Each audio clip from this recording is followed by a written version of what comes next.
उसकी विस्तार आगे कथाएं आएंगी तब सुनेंगे हम। ये भगवान के 3 काम, 3 रूप, 3 काम और 3 गुण हैं ठाकुर जी के। बहुत ध्यान से सुनना। कि तापत्रय विनाशाय श्री कृष्णाय वयं नुमः। 3 गुण हैं।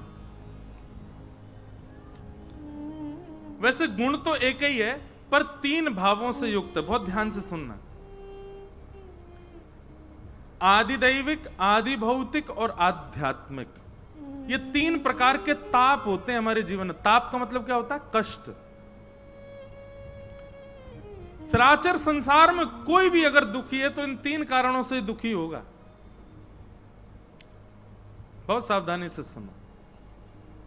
सबसे पहला आदि दैविक।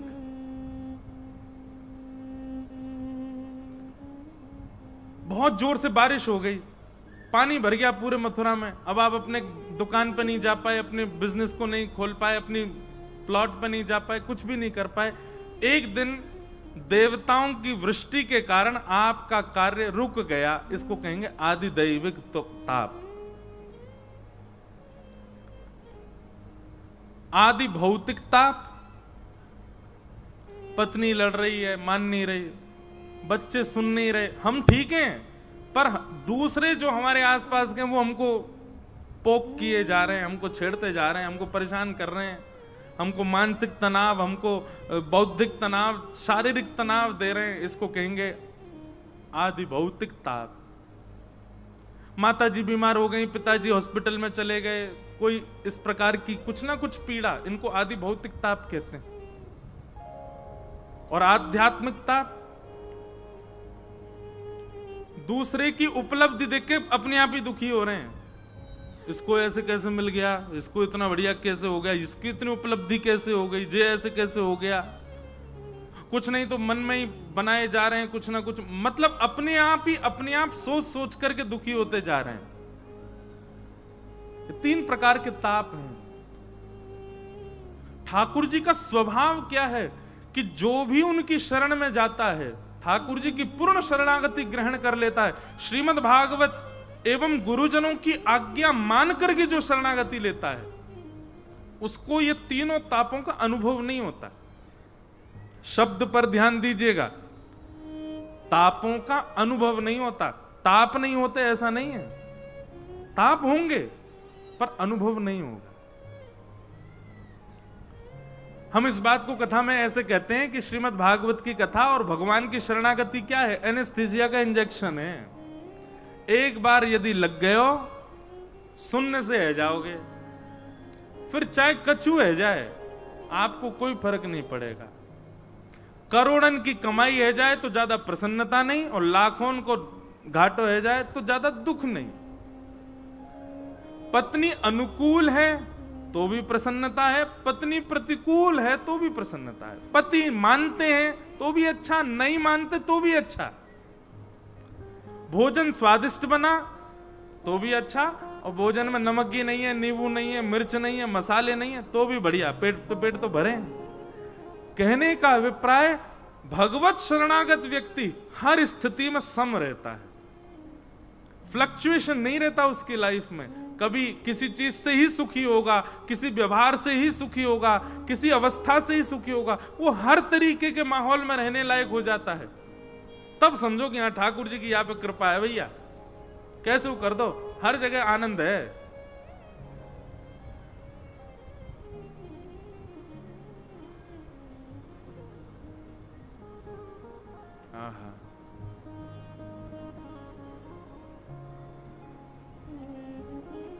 तो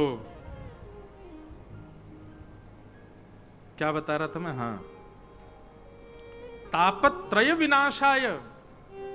ठाकुर जी दुख दूर नहीं करते, ठाकुर जी कष्ट कम नहीं करते, ठाकुर जी जीवन में आने वाली विपत्ति आपत्ति कम नहीं करते, पर आपको ऐसा बना देंगे कि वो कुछ भी आवे अनुभव नहीं होगा आपको उसका। और एक बात और, दुख देना सुख देना ये ठाकुर जी का काम है ही नहीं, ये सब हम अपने प्रारब्ध से भोगते हैं, अपने पूर्व जन्म के कर्म या फिर इसी जन्म के कर्म या फिर हमारे पूर्व के कई प्रारब्ध हैं, उनके कारण हमारे जीवन में सुख दुख सब कुछ आता है। ठाकुर जी को इससे मतलब नहीं है। पर हां, अपने प्रारब्ध को भोग रहा व्यक्ति जब ठाकुर जी की शरणागति लेता है तो ठाकुर जी उसको इतना वर्सेटाइल बना देते हैं कि उसको फिर अनुभव नहीं होता, चाहे जो हो जाए प्रसन्न ही रहेगा।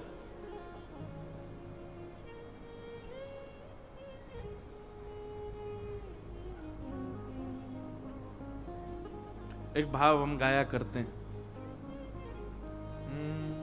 श्याम प्यारे से जिसका संबंध है,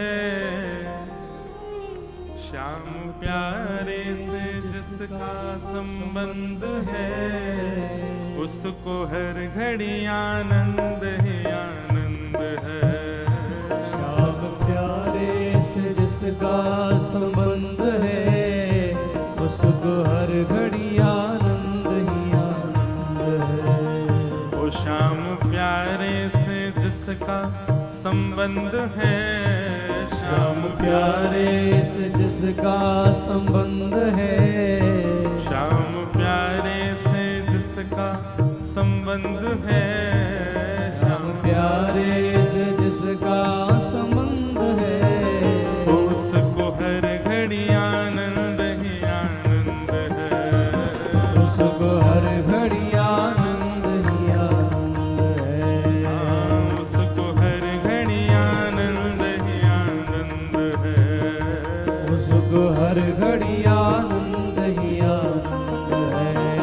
वो श्याम प्यारे से, श्याम प्यारे से, श्याम प्यारे से जिसका संबंध है, श्याम प्यारे गाओ भाव से, जिसका संबंध है, मुरली वारे ते जिसका संबंध है, मुरली वाले से जिसका संबंध है, उसको हर घड़ी आनंद ही आनंद है।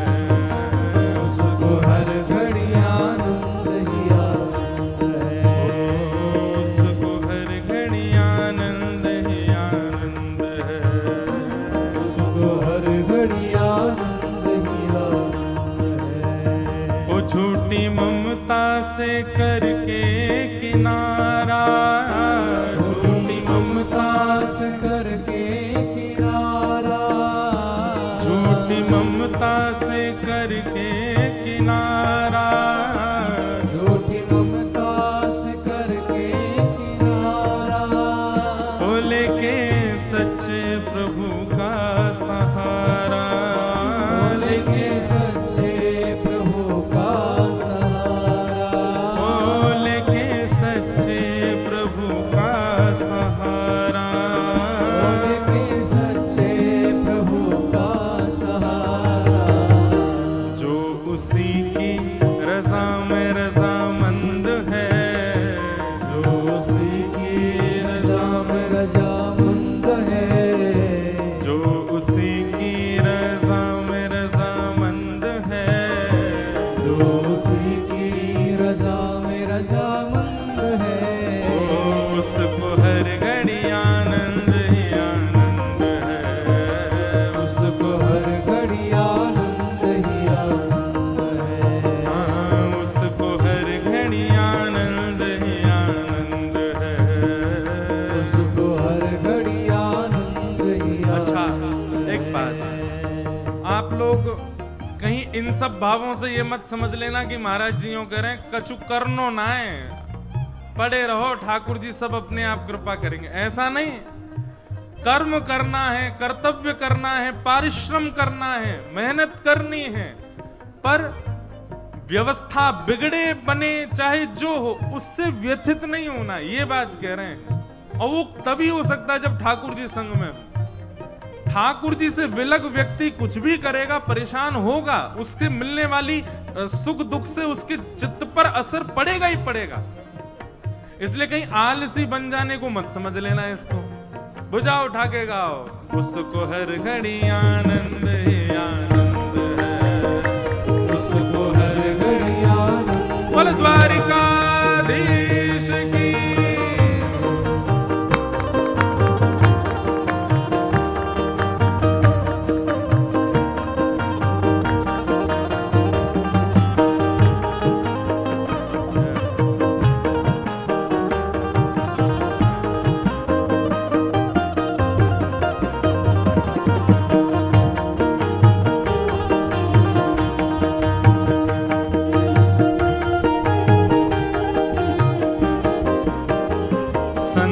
ऋषियों की वाणी को मानो, संत ऋषियों की वाणी को मानो, संत ऋषियों की वाणी को मानो, संत ऋषियों की वाणी को मानो। ओ प्रेम भक्ति की महिमा को जानो, प्रेम भक्ति की महिमा को जानो, ओ प्रेम भक्ति की महिमा को जानो, ओ प्रेम भक्ति की महिमा को जानो। ओ जिसके हृदय में बाल मुकुंद है, जिसके हृदय में बाल मुकुंद है, ओ जिसके हृदय में बाल मुकुंद है, जिसके हृदय में बाल मुकुंद आनंद में गाओ, उसको हर घड़ी आनंद ही आनंद है, उसको हर घड़ी आनंद ही आनंद है, ओ उसको हर घड़ी आनंद ही आनंद है, उसको हर घड़ी आनंद ही आनंद है। ओ श्याम प्यारे से जिसका संबंध है, श्याम प्यारे से जिसका संबंध है, उसको हर घड़ी आनंद ही आनंद है, उसको हर घड़ी आनंद ही आनंद है, उसको हर घड़ी आनंद ही आनंद है। उसको हर घड़ी आनंद ही और आनंद है। आनंद वाले व्यक्ति के लक्षण बताए जा रहे हैं। निंदा चुगली ना जिसको सुहावे, निंदा चुगली ना। जिसको सुहावे, एक बात हमेशा याद रखना, जो दूसरे के सामने तो बहुत बढ़िया है भैया, तो बहुत बढ़िया है, तेरो काम बहुत बढ़िया, चल तेरे बालकन को देख करके तो मेरो सीनो चढ़ जाए, और जैसे ही वो आदमी दूर गया नहीं, सुबह को 4 गाली दे, ऐसे इनसे ठाकुर जी बहुत दूर रहे हैं। इसलिए ये गुण जामे हो भैया, याकू मृत्यु आवे वासे पहले पहले ठीक करो। ये गुण यदि भीतर रह गया, भगवत प्राप्ति में बहुत बड़ी बाधा बन जाएगी। नहीं तो जैसे हो प्रत्यक्ष भी वैसे रहो, पीछे भी वैसे रहो। कोई की निंदा करनो, स्तुति करनो, चुगली करनो, मुख पे प्रशंसा करनो, पीठ पीछे बुराई करनो, ये सब लक्षण ये होते सब में, बस किसी में थोड़ी मात्रा में होते, किसी में ज्यादा मात्रा में होते, ऐसा नहीं। निंदा चुगली ना जिसको सुहावे, निंदा चुगली न जिसको सुहावे, हो बुरी संगत की रंगत न भावे, ओ बुरी संगत की रंगत न भावे, हे बुरी संगत की रंगत न भावे, बुरी संगत की रंगत न भावे। जिसको सत्संग हरदम पसंद है, जिसको सत्संग हरदम पसंद है, जिसको सत्संग हरदम पसंद है, जिसको सत्संग हरदम पसंद है, तो उसको हर घड़ी आनंद ही आनंद है, उसको हर घड़ी आनंद ही आनंद है, उसको हर घड़ी आनंद ही आनंद है, उसको हर घड़ी आनंद ही आनंद है। ओ श्याम प्यारे से जिसका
भय विनाशाय श्री कृष्णाय वयम नमः।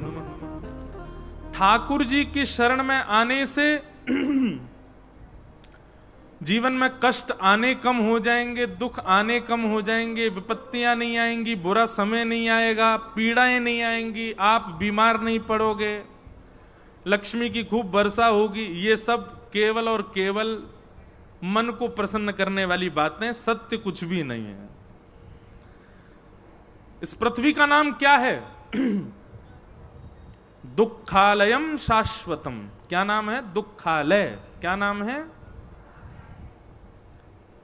जोर से बोलो, कहां नाम है? दुखालय। जहां पर हम बचपन में पढ़ने जाते थे उसका नाम क्या था? भोजन कहां करते हैं? कार्य कहां किए जाते हैं? चिकित्सा कहां होती है? और दुख जहां मिले वो दुखालय। जैसे चिकित्सालय में भोजन नहीं होता, चिकित्सालय में पढ़ाई नहीं होती, विद्यालय में भोजनालय नहीं होता, तो फिर इस दुखालय में सुख कहां से मिलेगा? ये तो वही बात हो गई कि आप हॉस्पिटल में भोजन ढूंढने गए हो। ये तो वही बात हो गई कि आपके हाथ में चोट लगी, बुखार लगा और आप विद्यालय गए हो, वहां टीचरों से करो मुझे बुखार आ गया। अब टीचर तो पढ़ाना जानते हैं, वो बुखार थोड़ी उतार देंगे। ठीक वैसे ही जो संसार में आकर के सुख की कामना करें कि हमको सुख चाहिए, तो भैया ये तो है ही दुखालय, यहां सुख कहां से मिलेगा? बस सुख बना लिया जाता है अपने अनुसार। जैसे आज शोभा यात्रा में कूलर लगा के बनाया था नहीं, मैं कूलर लगा के इतनी व्यवस्था, मैं तो बार बार ये सोचूं व्यवस्था बनाई कैसे होगी। मुझे तो लगे अगली मथुरा की कथा में ये एसीयू चलेंगे, एक एक वहां पे बैठ करके। यूं मत सोचो महाराज जी ऐसे क्यों कह रहे हैं, मैं तो आनंद ले रहा हूं सब ब्रजवासी। मुझे बहुत अच्छी लगी, मैं अगली कथा बारे में बताऊंगा। भाई गर्मी में कथा हो तो एक एक रिक्शा में एक एक कूलर लेके चलो संग। तो सुख नहीं है भैया, सुख हम लोग थोड़ी क्षणिक सुख मिलता है हमको, और उस क्षणिक के लिए हम पूरी व्यवस्था करते हैं। थोड़ी देर का सुख भोगने के लिए हम पूरी व्यवस्था करते हैं। है नहीं सुख यहां पर। इसलिए ठाकुर जी की शरण में आ जाओ, भोले बाबा को भजने लग जाओ, हनुमान चालीसा के इतने पाठ करने लग जाओ, दुर्गा मैया के इतने व्रत कर लो, इतने सोमवार कर लो, ये हो जाएगा, वो काम बन जाएंगे। ये सब बुरा नहीं मानना, पर ये सब केवल मन को कहने वाली बातें, इनसे कुछ फर्क पड़ने वाला नहीं है। संसार में आप वो सब भोगोगे जो आपके प्रारब्ध में होगा। बस हां, ठाकुर जी की शरण में आने से इतना हो जाएगा कि जो अनुभव बहुत ज्यादा होना चाहिए था, जो पीड़ा बहुत ज्यादा होनी चाहिए थी, वो सूक्ष्म होगी। पाम पे पत्थर गिरने पर जो पीड़ा होनी चाहिए थी, ठाकुर रुक जाओ, एक देर बाद दियो पानी, बैठ जाओ वहीं, इधर देखो, तुम्हें देख के मोह प्यास लगे आई। अब नेक्स्ट सुनो मेरी बात। मान लीजिए आपने कोई क्रिया करके, या आपने किसी प्रकार के किसी विधान से, किसी निधान से, किसी व्रत से, पूजा से, या किसी भी प्रकार की कोई भी क्रिया करके अपने आने वाले कष्ट को टाल दिया, आने वाली विपत्ति को आपने रोक दिया, तो याद रहे, बांध पानी को रोक सकता है, लेकिन ओवरफ्लो होने पे बांध टूटेगा जरूर।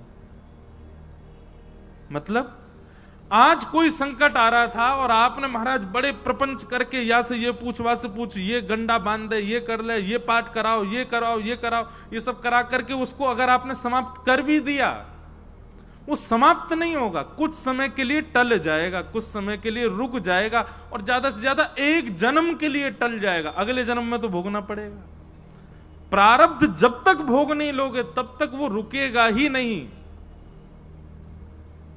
भोगना पड़ेगा। इसलिए मैं कभी कभी कथा में एक बात कहता हूं कि भाई छोटे मोटे दुख, छोटे मोटी पीड़ा, छोटे मोटे संकट जीवन में आते हैं ना, उसको भोग लिया करो तुरंत। कुछ समय आपके अनुकूल नहीं चल रहा है, कोई बात नहीं, अपने ऊपर विश्वास रखो, ठाकुर जी पे विश्वास रखो, अपना कार्य करते चलो। कुछ समय की बात है, ठीक है, भोग लो उसको। कुछ समय बाद जब आप उसको भोग लेंगे तो आप अपना प्रारब्ध ही नष्ट कर रहे हैं। अगर कुछ क्षण के लिए उसको आपने रोक दिया तो कुछ दिन बाद भोगना पड़ेगा, उससे निवृत्त नहीं हो सकते। और ये बात हम कोई अपनी मनगढ़ंत नहीं कह रहे हैं।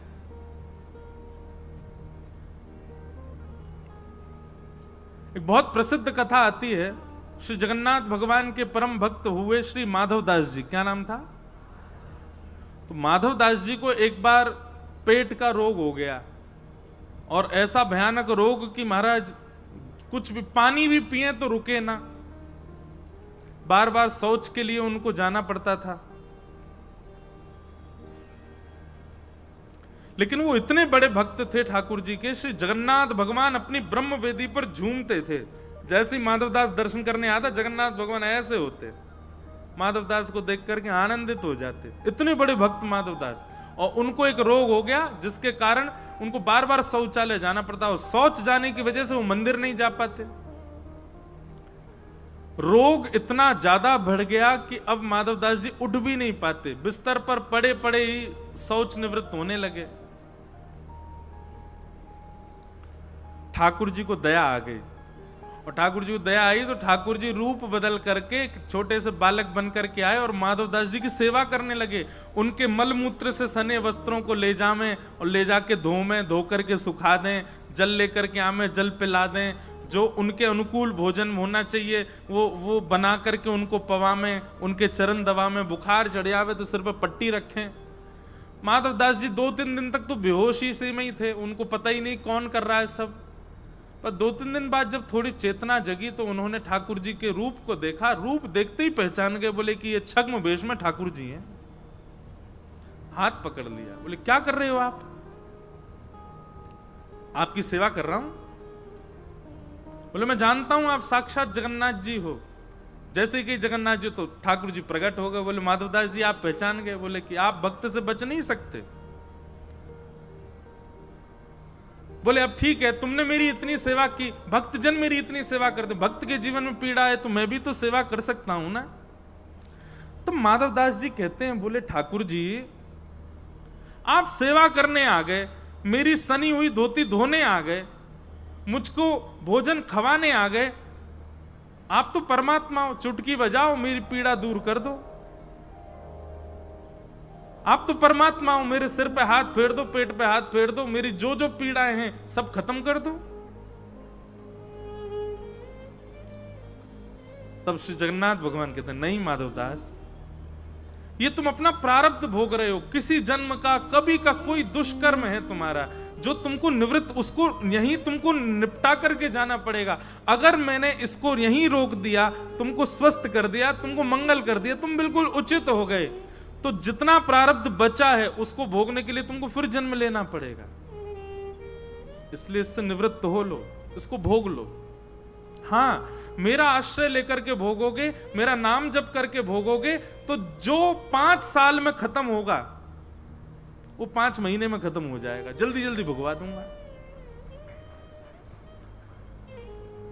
एक प्रकार से जिस कार्य को होने में 5 वर्ष लगते हैं, ठाकुर जी का नाम आश्रय करने से, ठाकुर जी की शरणागति ले देने से, ठाकुर जी का नित्य दर्शन, नित्य कथा श्रवण करके अपने मन बुद्धि चित्त और अपने व्यवहार को सुधारने से ठाकुर जी को इंडिकेशन मिल जाता, अब ये सुधर रहा है, अब इसने दूषित कर्म त्याग दिए हैं, अब ये सही मार्ग पर चल रहा है। तो ठाकुर जी बस इतनी आज्ञा कर देते हैं प्रारब्धों को कि अब इसके जीवन में 5 वर्ष नहीं 5 महीना लगाओ, बस 5 महीना में सब खत्म करो जितना भगवान है इसको। इसलिए कई बार देखा जाता है अधिकतर भक्त वैष्णव उसके जीवन में कष्ट आएगा ही आएगा।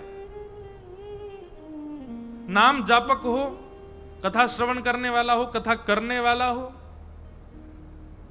कष्ट आएगा, दिखेगा नहीं, दिखेगा वो प्रसन्न नहीं, पर उसके जीवन में कष्ट है, वो भोग रहा है। वो निवृत्त हो रहा है। इसलिए मैं प्रार्थना करूं भैया, नाम जप करो, ठाकुर जी की कथा सुनो, और कहीं अंतिम श्वास निकल गई और वहां से पहले अपने दूषित विचार, दूषित व्यवहार, दूषित स्वभाव को नहीं सुधार पाए तो बहुत पछताओगे। पहले ही सुधार लो। कथा हम सबको चुनती है। किसी व्यक्ति विशेष के धन लगाने से, किसी व्यक्ति विशेष के पूरे व्यवस्था करने से कथा होती है, पर मूल रूप से जो जो कथा में आए सब चुने गए हैं। ठाकुर जी इनको मौका दे रहे हैं कि भाई तुम 7 दिन कथा सुन के नेक और संवर जाओ, नेक संभल जाओ, नेक सुधर जाओ। लाखों करोड़ों लोग बाहर से निकल जाएंगे, नहीं आएंगे। वही आएंगे जो चुने गए ठाकुर जी के द्वारा, क्योंकि ठाकुर जी उनको अवसर दे रहे हैं। एक बार नेक सुनो, नेक सुन करके अपनी अपनी अपनी भावना को प्रकट करके नेक सुधारो, संभल जाओ। अंतिम श्वास आए उससे पहले ठीक है लो। क्योंकि व्यक्ति को सबसे ज्यादा आत्मग्लानि होती है जब वो मृत्यु को प्राप्त कर लेता है और अपने कई दोषों को सुधारने का सोचता रहा लेकिन सुधार नहीं पाया। और उसी आत्मग्लानि की वजह से ठाकुर जी उसको फिर भेजते हैं, जा अब इनको सुधार किया, लेकिन उनको तो क्या सुधारे, वो दूसरे फिर और बना लेता है नए।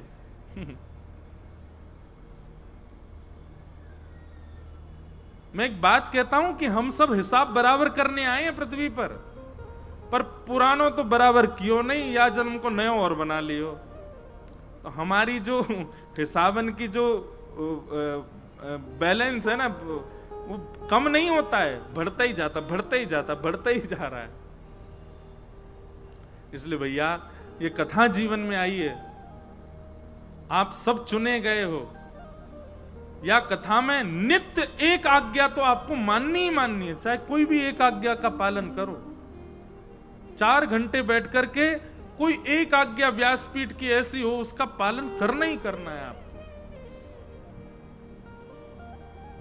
तो तापत्रय विनाशाय श्री कृष्णाय वयम नमः। ऐसे प्रभु श्री कृष्ण को हम सब मिलकर के प्रणाम करते हैं। कैसे श्री कृष्ण?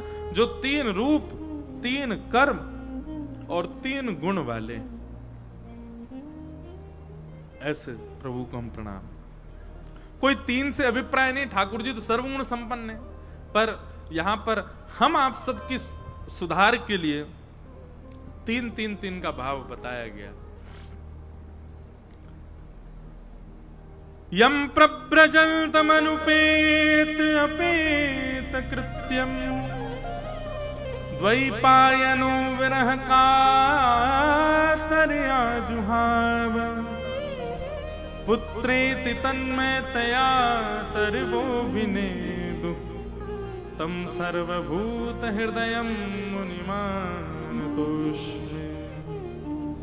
श्रीमद् भागवत जी के महात्म्य के 2 श्लोक में श्री सुखदेव जी को वंदन किया गया। बोलो सुखदेव जी महाराज की। सर्वभूत हृदय। अब देखो यहां पर एक बात है, सुखदेव जी जब जब लिया जाए नाम तो अधिकतर लोग सुखदेव जी को अन्य कोई मान लेते हैं, पर सर्वभूत हृदय सब नहीं, सब भगवान, सब प्राणी मात्र के हृदय में कौन है? भगवान गीता में कहते हैं ईश्वरः सर्वभूतानां हृदय से अर्जुन तिष्ठति। मैं ही सब प्राणी मात्र के हृदय में बैठा हूं। और वही उपमा श्रीमद् भागवत जी में सुखदेव जी को दी जा रही है, सर्वभूत हृदय। तो इसका मतलब सुखदेव जी के रूप में ठाकुर जी आए कथा सुनाने के लिए। इसलिए हम भले ही भागवत जी के बगल में एक सुख पक्षी के रूप में सुखदेव जी की पूजा करते हैं, अर्चना करते हैं, पर यह सुख पक्षी भगवत कथा गाने का कार्य कोई और नहीं कर सकता, स्वयं ठाकुर जी कर रहे हैं। इसलिए ऐसे श्री सुखदेव जी महाराज को हम प्रणाम करते हैं।